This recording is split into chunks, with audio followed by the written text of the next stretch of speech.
Vamos lá, pessoal, bem-vindo, bem-vinda a mais um vídeo do canal Vinopax. Eu sou o Leonardo Araújo e hoje nós vamos fazer mais um vídeo aqui sobre Jerez. Hoje é o dia da degustação de Jerez, tá? A gente já fez outros vídeos sobre Jerez. Como Jerez é um assunto assim infindável, imenso, eu separei em vídeos diferentes, então vou deixar aqui, se você está chegando neste vídeo, tem a playlist para você ver outros vídeos. É uma introdução a Jerez, não é o curso completo de Jerez. Para você ver um curso completo de Jerez, se você se interessar a partir desses vídeos que você viu aqui no canal Vinopax, eu vou deixar linkado também o vídeo do professor Tufi. Tem um site chamado Loucos Pro Jerez, vou deixar link na descrição, link no primeiro comentário. Gente, se vocês realmente perceberam a paixão pro Jerez que eu tenho e verem a paixão que essas pessoas têm pro Jerez, entenderem o que é esse vinho, como especial ele é e único ele é no mundo, então vocês vão ver material adicional sobre Jerez, tá? Eu me preocupei em não estender demais, e não estender demais significa não ter assim 3, 4 horas de gravação sobre Jerez, tá? Porque é o que dá para fazer muito mais, porque Jerez não tem fim, né? É um negócio gigante e é muito único, então é muito apaixonante, muito especial no mundo do vinho. Mas hoje é o dia da degustação de Jerez.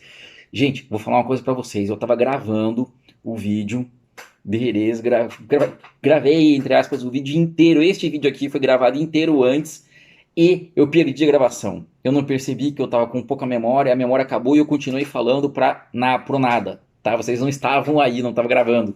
Então eu tô fazendo de novo e claro, gente, eu tô cansado, não queria ter que fazer duas vezes, mas não importa, a gente veio aqui com garra, com vontade de fazer de novo e na segunda vez vamos ver se a gente faz inclusive melhor, né? Então, assim, e vou manter espontaneidade, tá? Eu vou puxar coisas da memória, vou fazer coisas loucas. No final, eu vou deixar. Eu comecei a falar, como o vinho é reflexivo, já vou agora adiantar algumas coisas que eu percebi que aconteceram, né? Na minha primeira gravação. Como o vinho é reflexivo, e tem esse lado, eu comecei a falar de coisas da minha vida, eu deixei rolar, fluir lá no final. Se você é a primeira vez que está vendo um vídeo do canal Venopax, no final dos vídeos eu bato um papo, às vezes, tá? Quando o vídeo promove, quando por algum motivo vem na minha cabeça, eu falo alguma coisa na minha cabeça. Eu tento aqui no início falar um pouco mais coisas que eu queria falar.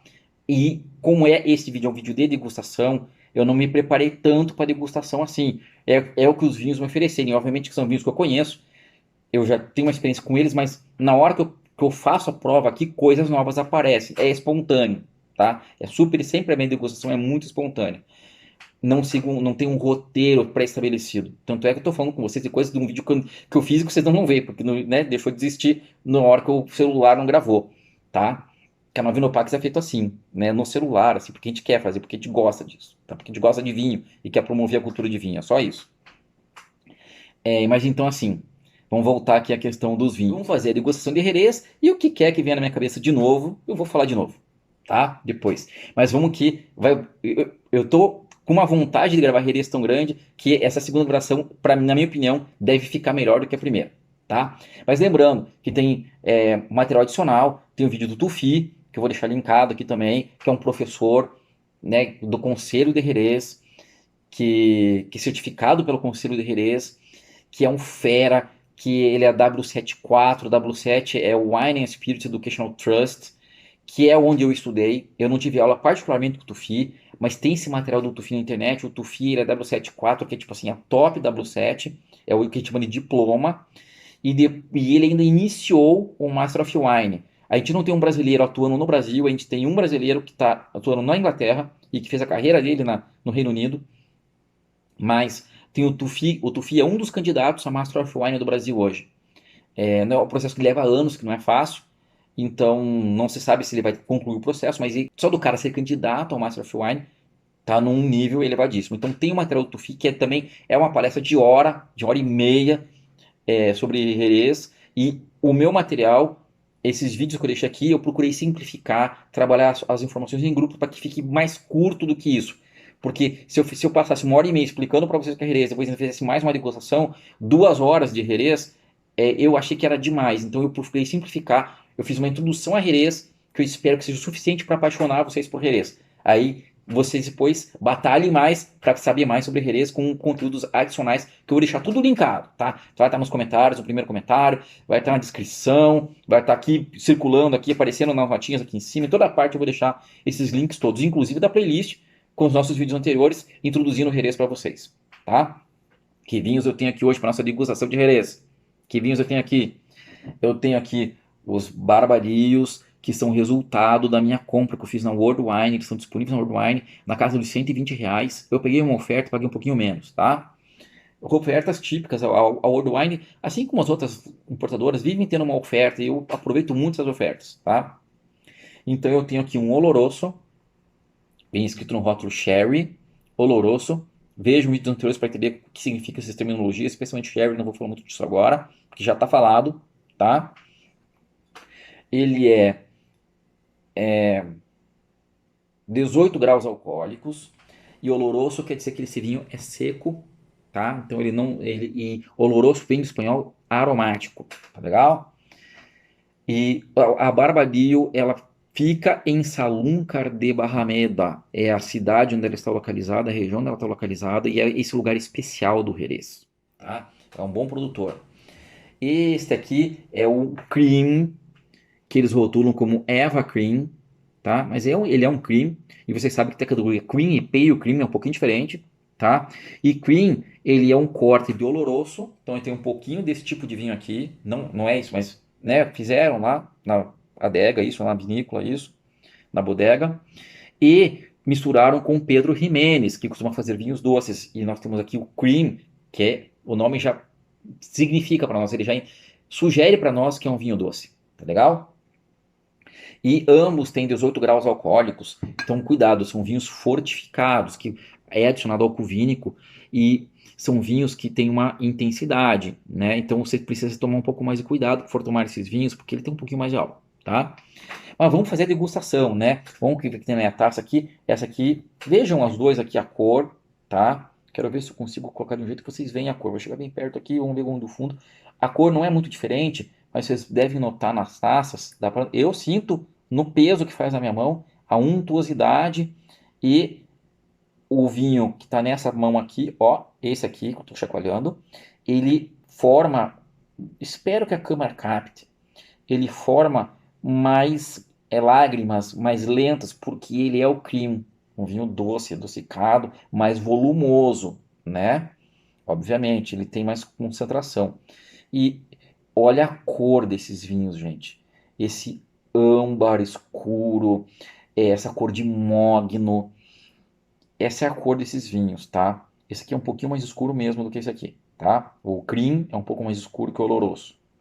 Vamos partir então para a degustação. Vou começar pelo oloroso, que o oloroso é um vinho seco, né? Quem viu os outros vídeos sabe do que eu tô falando, né? Viu os vídeos sobre isso. Agora nós estamos vendo na prática aqui. Vamos ver o aroma.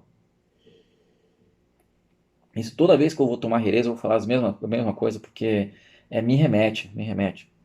E aqui eu quero falar uma coisa para vocês, que é o seguinte. Existe a degustação técnica, então eu vou falar da técnica aqui, né? É um vinho que ele me remete a nozes, frutas secas. Você sente o envelhecimento nele. Você sente essa alcoolicidade um pouquinho maior também no seu nariz.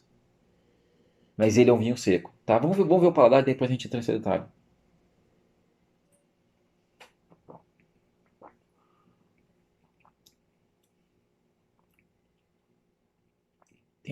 É um vinho que tem boa acidez, e essa é uma questão importante nesses vinhos, a acidez, tá? É muito aromático, é muito intenso, a permanência é quase eterna, é muito permanente o vinho, ele é um vinho gordo que chama, ele ocupa a sua boca, ele toma a sua boca. E é um vinho que me remete a uma coisa, a nota de degustação dele, por isso que eu estou falando da questão técnica, a nota técnica dele fala em nozes, mas ele me lembra frangélico. Vocês conhecem licor frangélico? Então era o licor que meus pais tinham em casa. E eu sentia o cheiro deles tomando. O aroma que tomava conta da sala quando eles tomavam frangélico. Tomavam naquelas tacinhas, né, de licor. E mesmo assim, o aroma do frangélico tomava conta. Então, quando Então, quando tem essas coisas muito de nozes, para mim, me lembra a avelã, que é a noz do frangélico, né? É o que vai no frangélico. Então, para mim, me chama essa questão da memória olfativa. Deixa eu ver esse aqui, porque esse aqui é o doce, né? Esse aqui ainda me chama ainda mais, porque ele é o cream. O segundo vinho da nossa degustação. Vamos chegar nele, vamos continuar com esse aqui. O oloroso também me lembra. E para mim, degustação tem esse lado, porque eu fui orientador de confrarias, facilitador de confrarias. As pessoas, a gente fazia confrarias e eu era a pessoa que explicava vinho para as pessoas e tal. Mas eu sempre estimulei todo mundo a se comunicar dentro do vinho. E essa questão da memória olfativa é muito importante no vinho, porque vocês sabem que isso vem da psicologia, da neurociência, a questão das memórias olfativas, do olfato e memória. Então eu sempre achei importante que as pessoas chamassem suas memórias, especialmente se forem memórias boas, né, que o vinho ajuda a lembrar. Então que as pessoas falassem de coisas, suas notas pessoais, além da nota técnica, né? Eu ensinava a parte técnica, eu mostrava, esse vinho, os aromas mais técnicos são esses, mas eu sempre estimulei que as pessoas fizessem seus comentários pessoais, tá? E esse é um comentário pessoal meu, essa questão do frangélico e da nota de licor de amêndoas, né? Mas voltando aqui à questão do vinho e do oloroso, então esse oloroso, fala-se muitas combinações dele. Para mim, em questão de como combinar Jerez, né? Cada Jerez vai combinar com coisas diferentes, porque eles são vinhos muito diferentes, tá? Que tem o Jerez seco, tem o Jerez que passa por flor e não passa, esse aqui é um Jerez que não passa, e o oloroso, traduzindo do espanhol, é aromático, né? É isso que falam. Essa é a tradução da palavra. Então é um vinho que por ele não ter passado por flor, ele é gordo, tá? No sentido de que as leveduras não teve a formação de flor, que são as leveduras, tá? Lá nas botas ou barricas, e da soleira e da criadeira. Então ficou preservado, né? É, é, esses componentes que é o que a levedura come. Aqui a levedura não comeu. Então ele é um vinho que ele tem, ainda que seco, ele tem uma untuosidade para vinho seco, né? Então, ainda que ele seja um vinho feito de uvas brancas, pelo todos os processos de envelhecimento que ele passa e por ele ter esse corpo, ele vai aceitar comidas um pouco mais intensas. Tá? Eu penso em risoto fungo, risoto que vai carne, risoto que vai queijo.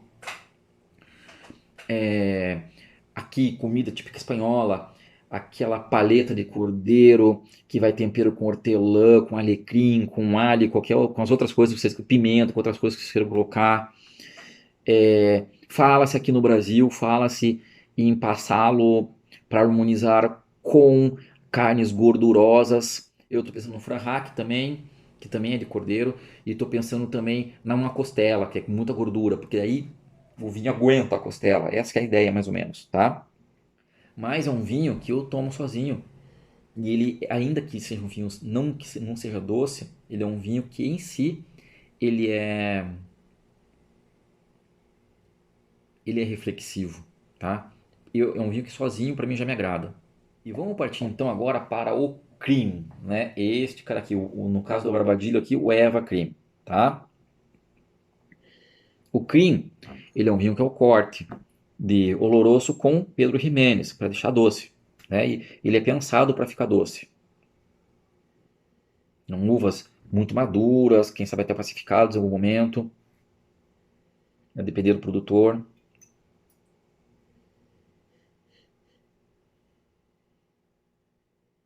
E aqui eu vou falar uma curiosidade, que a uva chama Pedro Ximénez, e é com X, a gente leria Ximénez em português. A Casey, que é da Andalucia, a região, né, onde fica Jerez, Sanlúcar de Barrameda, a Casey ela fala um espanhol muito próprio, Casey que vocês conhecem aqui do canal Vinopax, minha esposa. Ela fala um espanhol muito próprio. Quando a gente viajava aqui pelos países aqui da América Latina, muitas vezes era difícil a comunicação com o pessoal, porque o sotaque é muito diferente, mas eu sabia que era o sotaque que vinha da casa dela, do pai dela, do avô dela. E eu não consigo reproduzir, porque o fonema, para nós, não existe esse fonema, né? E até uma pessoa que não tenha nascido na Andalucia, talvez não tenha o fonema. O X quase não se pronuncia e nem o Z. E quando você conversa com o pai da Kay, você pede para ele falar o próprio sobrenome, ele diz que está pronunciando o Z e você não ouve o Z. Mas para eles estão pronunciando, porque é um aspirado. E o X também acontece isso. Eu vou tentar fazer para vocês para falar o nome da uva, tá? Pedro Jiménez. Cara, não é igual, não consigo fazer e a Casey não tá aqui para fazer para nós, tá? Mas é Jiménez, Jiménez. Não é nem J nem X, é um aspirado, ele é para dentro.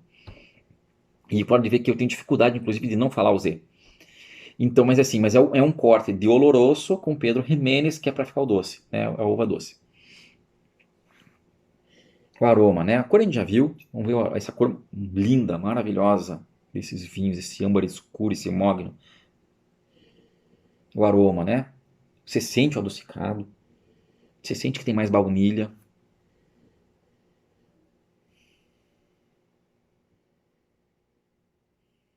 E também passa pela noz, pela amêndoa, pelo licor frangélico.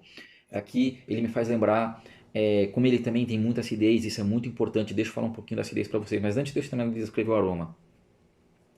É, ele me lembra frutas secas também e, e ele passa. Para mim, uma coisa que ele faz, ele me lembra é aquela laranjinha. Sabe aquela laranjinha que te dão, às vezes, em alguns cafés, algumas cafeterias, eles fazem isso. Eles servem o café e vem com uma laranjinha, ao invés de vir um biscoito, vem uma laranjinha, que é a laranja seca com uma camada de açúcar em volta. Ele me remete a isso também. Ele me remete também a marzipan. E vamos falar de acidez, tá? A questão da acidez é importante. Vinho doce, porque nós estamos com vinho doce aqui. Gente, mas vamos falar, deixa eu falar do gustativo dele.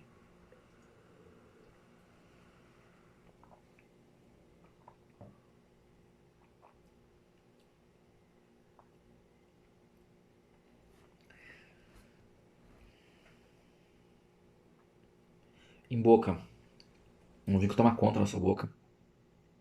Você sente acidez, você sente o álcool elevado porque dá um calorzinho, mas não é aquele ataque, é um calorzinho que ele dá.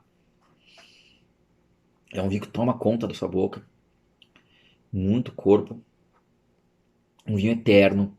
Você toma, termina, ele termina bem fino. E aí que tá. O vinho, quando é doce demais, a questão agora vamos falar da acidez, tá? Acidez e a doçura. O vinho, quando ele é doce, puramente doce, e aquele doce sem acidez, ele amarga e ele é enjoativo. Você não vai conseguir tomar muito do vinho. Tem gente que consegue, tá? Mas aí, sem deméritos, é uma questão de cada um, do gosto pessoal. E já explico um pouco mais sobre isso. Mas quando o vinho é de alta qualidade e é doce, ele tem acidez suficiente para que não fique enjoativo para você, para nós degustadores. E isso se expressa em qualquer região do mundo, tá? Se a gente estiver falando de colheitas tardias do Novo Mundo, aqui da Argentina, Chile, Brasil, tem o Aurorinha, que é um colheita tardia barato, aqui na casa de menos de R$ 25 a garrafinha de 500 ml.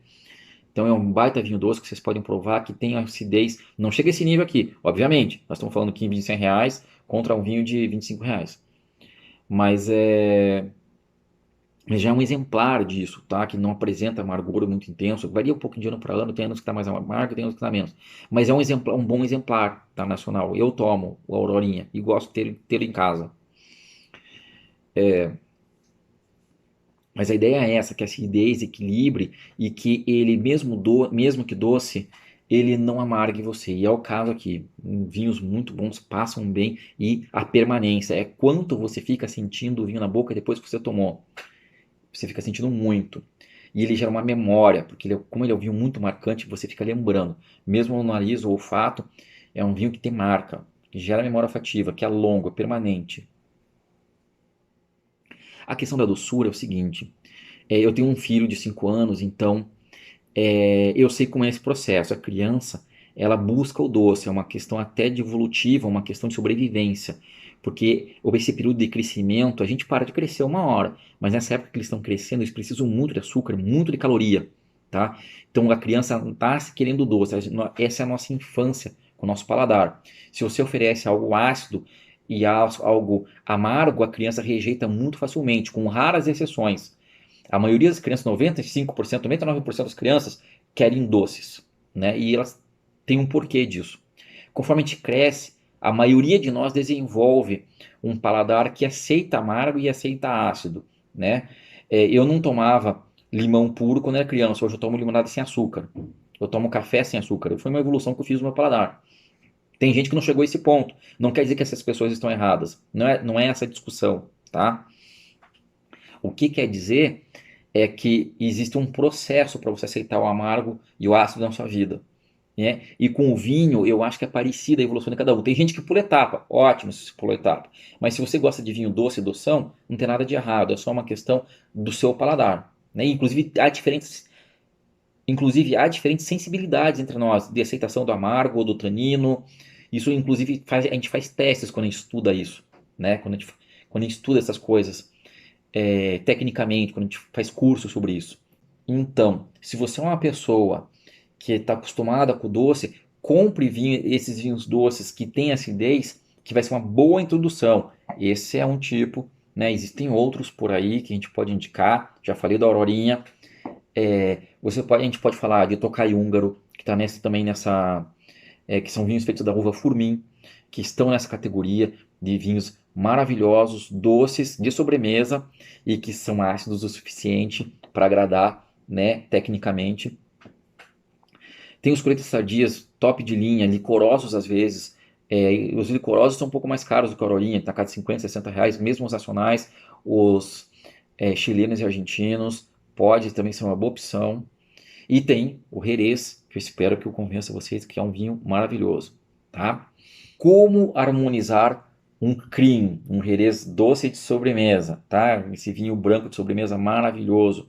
Só para eu falar, tem um moscatel de Setúbal também, eu estou lembrando aqui, né, enquanto está conversando aqui sobre a degustação. Mas vamos partir para aqui para a harmonização.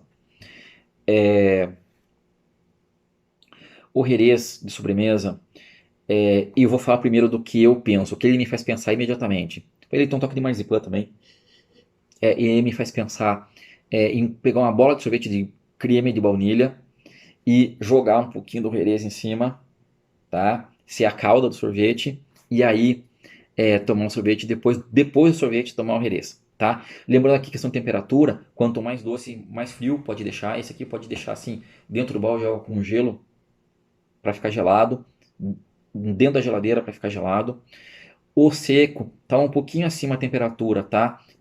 Digamos assim, tira da porta da geladeira, onde ele vai estar ali a 6, 7 graus, e deixa um pouquinho para fora, tá? Pensando assim, tá? Até porque você vai comer a gente pensou em muitas harmonizações com carne, então é melhor que o vinho esteja um pouquinho mais elevado da temperatura do que o doce. O doce de sobremesa é para gelar mesmo. Mas outras harmonizações que podem ser feitas, tá? Com pudim, de repente com creme brulee, coisas desse tipo, tá? De repente uma torta em que você pode jogar o Jerez nela também ou não, tá? Esse tipo de coisa. A torta, eu tô pensando aqui com creme branco, né? Esse tipo de coisa, né? No recheio dela. Mas também falam-se em harmonização do cream com queijos bem salgados, gorgonzola, queijo com veia azul, né?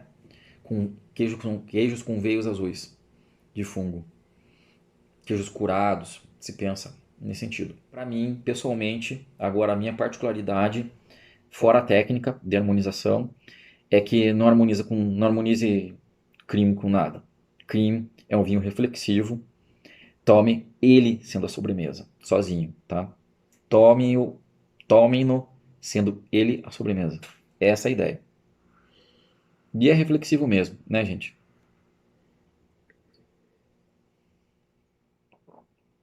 Então tá aí. Não esqueça de dar um like, se inscrever no canal. Veja o material do professor Tufi, para quem se interessou muito mesmo. Invistam 1 hora e tanto da vida de vocês para ver um vídeo longo no YouTube sobre Jerez com o professor Tufi, que explicou tudo. Eu vou deixar linkado. Vocês sabem que está linkado aí. Gente, foi uma experiência incrível. Fazer os vídeos de Jerez e ter essa preocupação de falar esse vinho especial. Ele é único no mundo. E eu espero ter conseguido convencer vocês que Jerez merece uma atenção a mais. Não esqueça de dar o like, de se inscrever no canal e vem com a gente construir um mundo vinho sem pose. Agora eu vou ficar aqui em preto e branco com musiquinha no fundo falando um pouco mais com vocês sobre Jerez e sobre outras coisas, né? Afinal, o vinho reflexivo. E uma das coisas que eu vou adiantar para vocês mais sobre Jerez é o seguinte. E a gente viu em outros vídeos também isso que eu fiz, mas Sanlúcar de Barrameda é um lugar muito especial, tá? Mas por qual Jerez você deve começar, né? Já que são vinhos que custam mais de R$100, então exige um investimento, você vai pensar assim, qual eu vou comprar primeiro? Aí vai depender um pouquinho de vocês, tá? Se você é uma pessoa muito iniciada em vinho, que conhece muito vinho, você pode começar por qualquer um, por etapa. Mas vale aquela diquinha da criança, né? Comece do doce e vai indo para o mais seco. Então, comece com um cream ou um pale cream, aí depois você parte para um oloroso e depois você parte para um fino ou um manzanilla. Fino e manzanilla são as coisas mais únicas que tem em Jerez, porque passam pela flor. E manzanilla é um fino especial feito em Sanlúcar de Barrameda. Então, ele é a flor intensamente. O que a flor faz, né? O que aquelas camadas de leveduras fazem com o Jerez? Que quem viu os outros vídeos sabe do que eu estou falando, tá? A levedura vai comendo uma parte da alcoolicidade e dos componentes que fazem o vinho ser mais encorpado.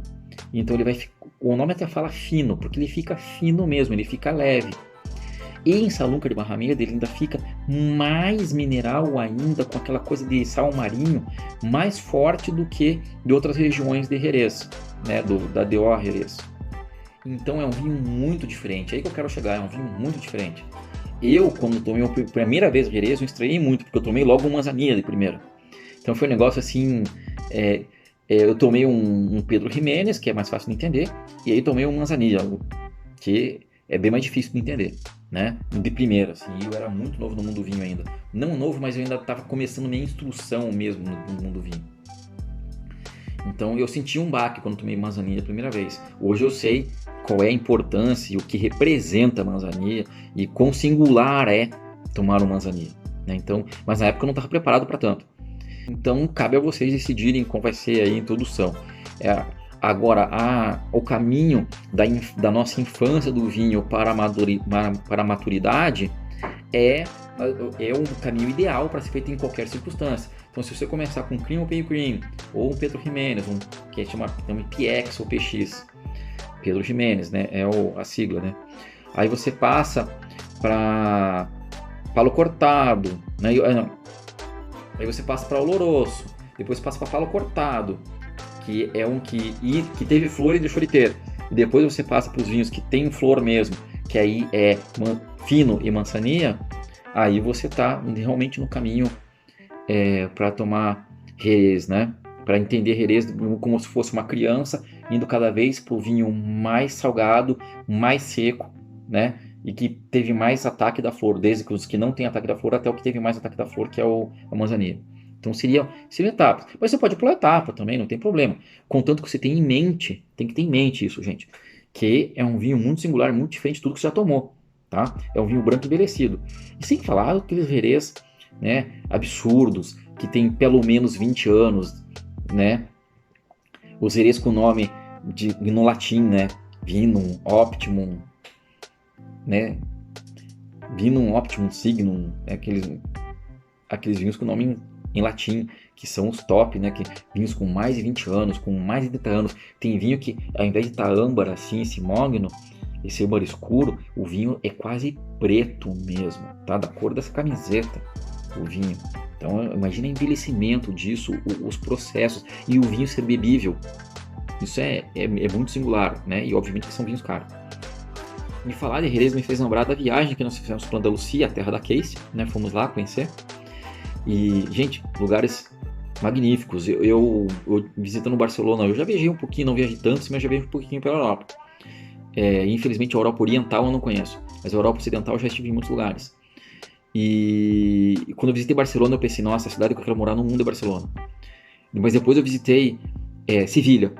E aí eu falei assim, nossa, a cidade que eu quero morar no mundo é Sevilha. Então Andalucia é um lugar que está no meu coração mesmo.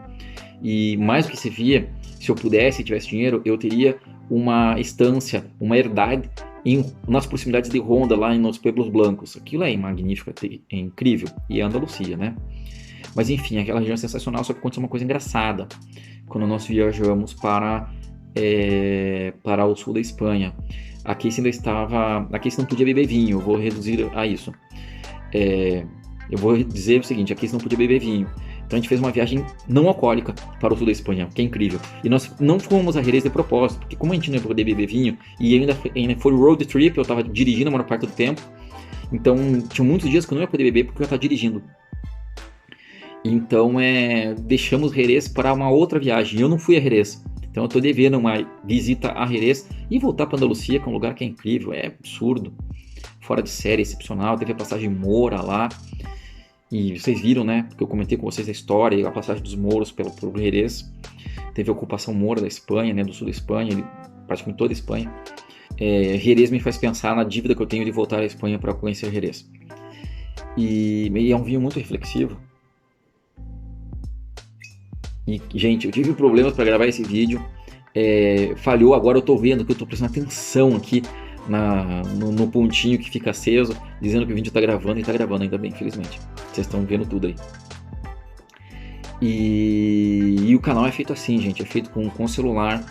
Estamos há 2 anos fazendo isso. E a gente faz pela paixão pelo vinho. E eu coloquei na minha cabeça que eu queria divulgar um pouco o vinho, falar mais de vinho e explicar vinho. Por quê? Por que a gente faz isso? Inclusive sem remuneração. Não que não possa remunerar, muito pelo contrário. Mas o YouTube não paga. Para você ganhar dinheiro com o YouTube, você tem que ter 1 milhão de inscritos, 500 mil inscritos, e mesmo assim não sustenta uma pessoa, vamos dizer, com uma qualidade de vida grande, imensa, né? Você vê os youtubers que têm 500 mil inscritos reclamando da remuneração do YouTube, porque eles não conseguem, né? Claro, aí você vê caras que têm 10 milhões de inscritos, esses caras, né, já se sustentam. E vocês notam que eles não têm só negócio. O YouTube nunca vai ser o único negócio deles. Eles têm lojinhas, eles vendem coisas porque o YouTube não paga tudo isso. Então, sem ilusões aí da parte de vocês achar que com 10 mil inscritos o cara vive do YouTube. Não vive. Tá? Não vive. E o nosso canal não tem 10 mil inscritos, tá longe disso. Nosso canal, eu tô gravando hoje, o canal tem 1.200 inscritos. Tá quase com 1.300. Fica anotado aí o número de inscritos, né? Mas por que a gente faz isso, né? Por que eu faço isso?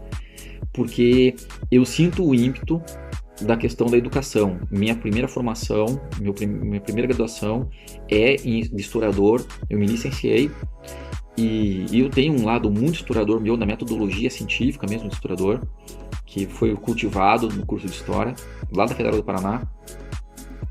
Também tenho a licenciatura dentro de mim, a vontade de dar aulas.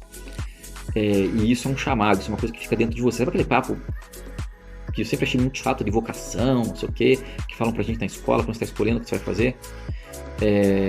Mas eu sinto, a palavra vocação tem essa coisa do chamado, eu sinto essa coisa. Então a gente faz isso por amor ao vinho e por sentir vontade mesmo, né? De falar sobre as coisas que a gente acredita que sabe um pouco, né? E eu aprendo para ensinar para vocês, ensinar, palavra ruim, mas para fazer os vídeos, para preparar os vídeos para o canal, eu acabo aprendendo alguma coisa, porque você sempre quer dar uma a mais, né? E no começo eu me segurava muito, inclusive esse papo aqui, né? A gente tentava limitar os vídeos a 10 minutos, e aí eu descobri, isso é uma coisa que eu descobri no caminho, faz poucos meses. Quem acompanha o canal sabe que faz poucos meses que eu comecei a deixar em preto e branco e ficar falando depois do vídeo, né? Não é para gerar métrica no YouTube, porcaria nenhuma, não gera, muito pelo contrário, tá? Atrapalha a métrica. Quem entende de YouTube sabe do que eu tô falando, e quem não entende que... E olha a câmera se mexendo de novo. Eu vou deixar a câmera mexida, tá? A câmera tá andando pra lá, eu tô percebendo. Eu acho que conforme eu balanço a mesa, a câmera tá se mexendo. Dessa vez eu não vou ficar arrumando, tá? Tem outro vídeo que quem ficou até o fim viu que eu fiquei arrumando a câmera. E conversando sobre isso, olha, a câmera mudou, eu vou arrumar. Dessa vez eu não vou arrumar. Porque quem fica até essa hora, até esse ponto do vídeo aqui, é porque é inscrito no canal, porque curte o Vinopax, curte o nosso trabalho, e eu sou agradecido por vocês, né, acompanharem a gente. Mas então, voltando aqui à questão, então eu sinto essa coisa de poder, e eu aprendo, porque quando eu vou fazer um vídeo, por exemplo, eu vou falar de uma uva nova, vamos falar de uma Macabeu, que é a primeira vez que eu estou falando no canal, eu vou olhar uma informação a mais que eu nem tinha sobre ela, tá? Eu já conhecia alguma coisa, já bebi Macabeu antes? Sim, já bebi. Eu sabia que ela compõe Tô fazendo referência a outro vídeo. Vou até deixar linkado aí também. Eu sabia que ela compõe o corte nas 3 principais uvas do Cava, do espumante Cava, lá de Barcelona, da Catalunha. Sim, eu sabia. Mas eu fui procurar uma informação a mais para trazer, tá? E o que acontecia antes? Eu comecei percebendo que as pessoas não viam mais do que 5 minutos do vídeo, como média. Aí eu pensei assim, bom, eu tenho que fazer vídeo de 5 minutos. Então eu comecei a me limitar à degustação, só a degustação. Eu tive um momento assim, porque eu comecei fazendo vídeos um pouco mais longos.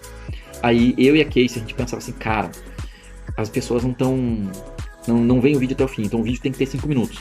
Então eu comecei a limitar muito a informação, só fazer a degustação mesmo, e as pessoas gostam disso, tá? As pessoas querem ver um cara degustando vinho na internet. Que bom, que é uma coisa que eu gosto de fazer, que é degustar vinho pra vocês.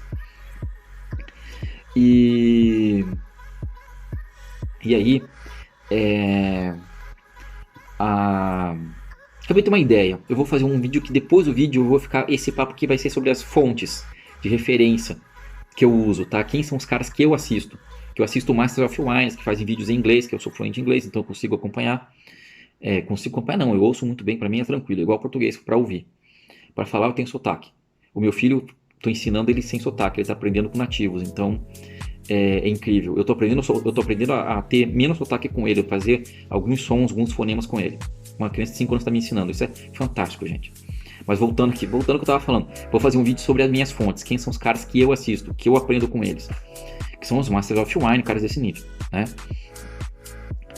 Mas, voltando aqui, então quer dizer assim, que eu aprendo para fazer os vídeos, porque aí eu comecei a não me segurar mais, a voltar a fazer vídeos em que, mesmo que nem todo mundo goste, porque tem gente que quer ver vídeo de menos de 10 minutos, de 5 minutos, mesmo que nem todo mundo goste, é uma coisa que está dentro de mim, que eu quero fazer, eu quero trazer informação. Eu acho que se eu fizer uma degustação, eu vou ficar bem satisfeito com o vídeo. Claro, fiz a degustação e tal, legal, as pessoas gostam, curtem, dão um like, obrigado. Obrigado a todos vocês. Mas, para mim fica faltando se eu não trouxer mais informação. Então eu sempre vou buscar algo a mais. E encontrei nesse momento do PIB, e esse PIB tá longo hoje, né? Porque o vinho reflexivo eu tô aproveitando a palavra que eu quiser aqui, né? O papo de bar de vinho, wine bar, né? O papo de bar de vinho, o papo de wine bar aqui, né? Entre nós aqui.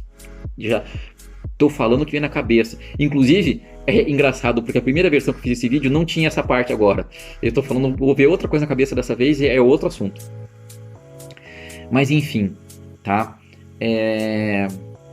Então, o que me satisfaz é, mesmo que nem todo mundo goste, e aí quem não gosta não vai se inscrever no canal, mas aí paciência, porque eu também tenho que respeitar o que eu gosto, né? O que eu quero fazer.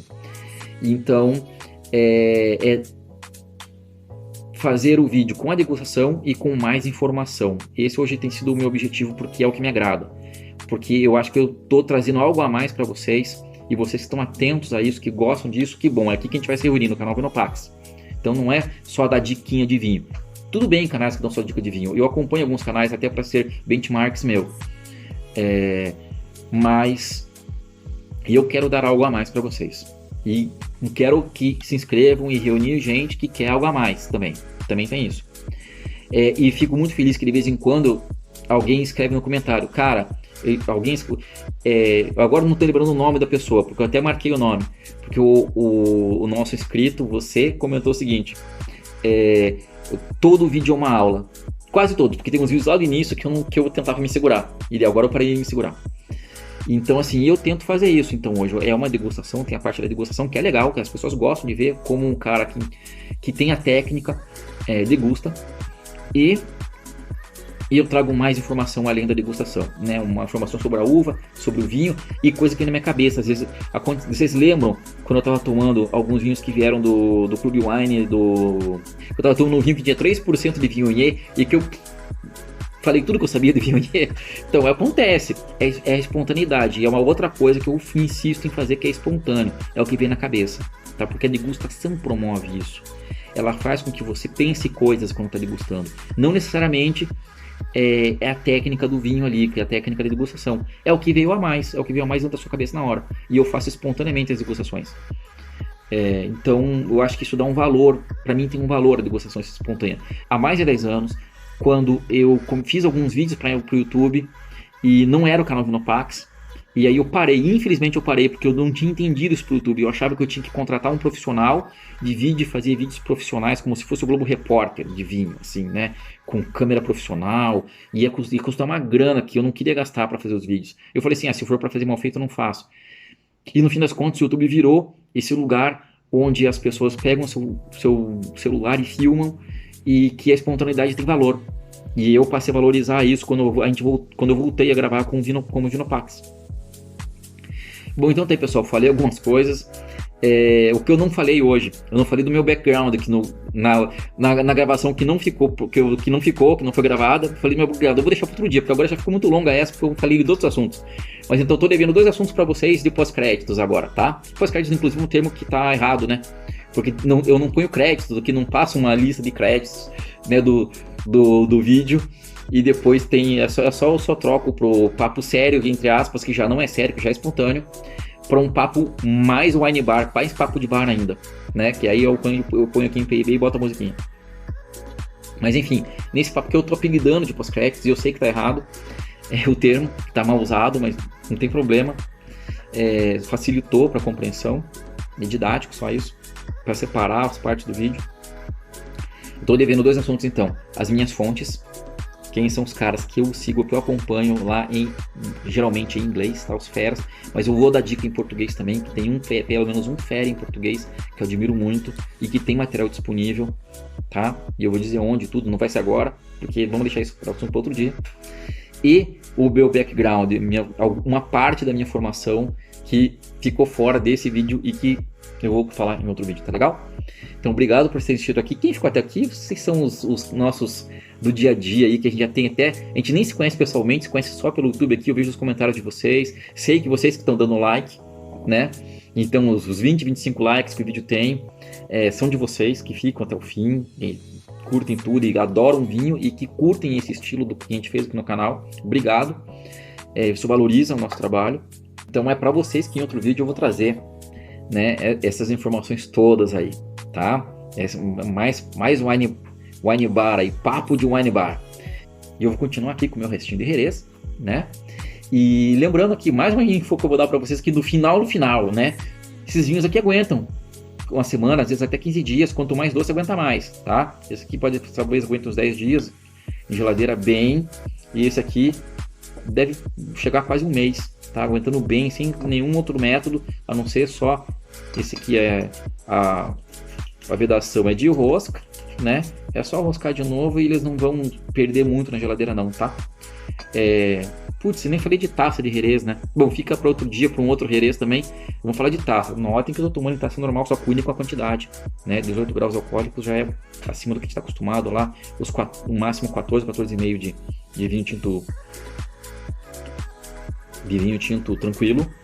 E fortificado, eu já estamos na casa dos 18, 20, que é a casa da turma aqui dos 18, né? Então é isso aí, pessoal. Até mais.